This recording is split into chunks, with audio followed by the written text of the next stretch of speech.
খাসির মাংস যদি এভাবে রান্না করা যায় একদম তুলতুলে নরম হবে আর খেতে হবে দুর্ধর্ষ। তাহলে চলো রেসিপিটা শুরু করা যাক। এখানে আমি খাসির মাংস নিয়ে নিয়েছি 1 কেজির মতো। তারপর আজকে কিন্তু কুকারে, দেখো কুকারে কিন্তু কোনো রকম জল নেই, একদম শুকনা কুকারের মধ্যে দিয়ে দেব আমি খাসির মাংসগুলোকে। এর মধ্যে কিন্তু কোনো রকম জল আমি দিব না। ভিডিওটা স্কিপ না করে পুরো ভিডিওটা দেখো, এইভাবে রান্না করলে একদম দুর্দান্ত স্বাদ হয়। তো হলুদ দিয়ে দিয়েছি, পরিমাণ মতো নুন দিয়ে দিয়েছি, আর দিয়ে দিলাম কিন্তু সর্ষের তেল। এখন এগুলোকে মেখে এখন কিন্তু কুকারটাকে আমি ঢাকা দিয়ে দেবো। ভেবো না আবার যে কুকারের মধ্যে জল দেইনি নিচে লেগে যাবে, একদম লাগবে না। এখন কুকারের ঢাকনাটাকে লাগিয়ে গ্যাসের উপরে চাপিয়ে দিলাম, আর গ্যাসের আঁচটা কিন্তু মিডিয়ামে কিন্তু থাকবে।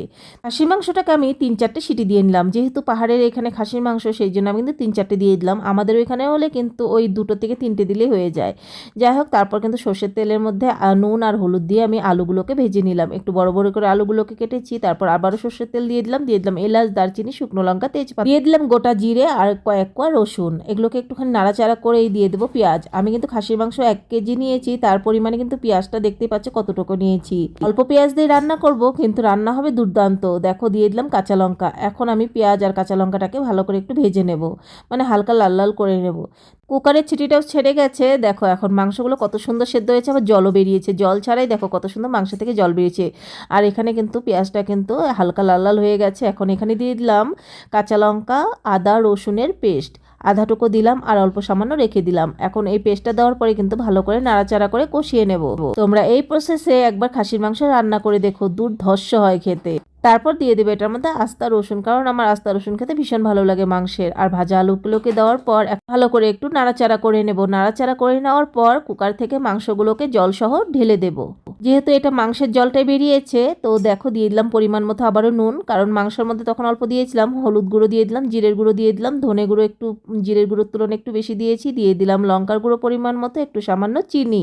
মাংসের মধ্যে একটু সামান্য চিনি দিলে মাংসটার কালারটাও সুন্দর আসবে, আর কিন্তু মাংসটা সুসেদ্ধ হয়।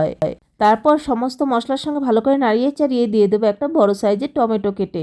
টমেটোটা দেওয়ার পর এখন সমস্তটা মিক্সড করে নিয়ে ঢাকা দিয়ে দেবো, গ্যাসের আঁচটা মিডিয়াম করে। কিছুক্ষণ পর ঢাকনাটা তুলে আবারও কিন্তু নাড়াচাড়া করে দেবো, যাতে নিচে না লেগে যায়। এখানে নিয়ে নিয়েছি বড় চামচে 2 চামচের মতো টক দই, আর টক দইটাকে ভালো করে ফেটিয়ে দিয়ে দিলাম মাংসের মধ্যেই। টক দই সহ ভালো করে একদম কষিয়ে নেব। আর কুকারে যেহেতু সেদ্ধ হয়েই গেছে আগে, সেই জন্য 2-3 বার এইভাবে ঢাকা দিয়ে নাড়াচাড়া করলে কিন্তু আরো যতটুকু বাকি আছে 30% সেটাও সেদ্ধ হয়ে যাবে। 80% কষানো হয়ে গেছে। তারপরে কিন্তু যতটুকু আদা রসুনের পেস্ট ছিল সেটুকুও আমি দিয়ে দিলাম। এখন কিন্তু ভালো করে আবারও কষিয়ে নেব। মাংসটাকে যদি ভালোভাবে কষাও তাহলে দেখবে মাংসের স্বাদটা একদমই অন্যরকম হয়। এখানে বললাম যেহেতু পাহাড়ের খাসি মাংস একটু শক্ত হয়, সেই জন্য 4-5টা সিটি দিয়ে নিয়ে আবারও ভালো করে কিন্তু কষাতে হয়। এখন কিন্তু ভালো করে কষিয়ে নিচ্ছি, আর একটুখানি গরম জলের মধ্যে 1 চামচ ঘি দিয়ে দিয়েছি, আর এই ঘি সহ জলটা শুদ্ধ কিন্তু আমি আবারও এটার মধ্যে ঢেলে দিয়ে ভালো করে কষিয়ে নেব। ঘি সহ জলটা এখন কিন্তু দিয়ে দিলাম, এখন কিন্তু আবারও আমি ভালো করে কষিয়ে নেব।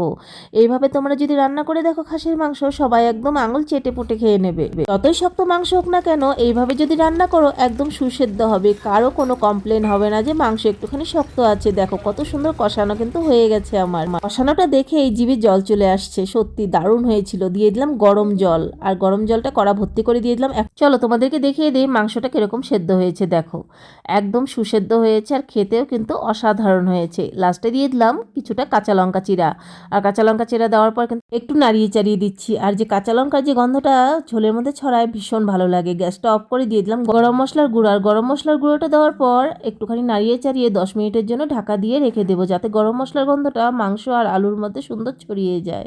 এইভাবে যদি খাসির মাংস বাড়িতে রান্না করা হয় সেদিন একটু চালটা বেশি নেবে, কারণ সেদিন কিন্তু সবাই একটু আঙুলটা চেটেপুটেই খেয়ে নেবে। খাসির মাংস রানলে যে একটা সুগন্ধ বের হয়, সেই সুগন্ধটাই কিন্তু এই মাংসটা দিয়ে একদম সুন্দর বের হয়েছে।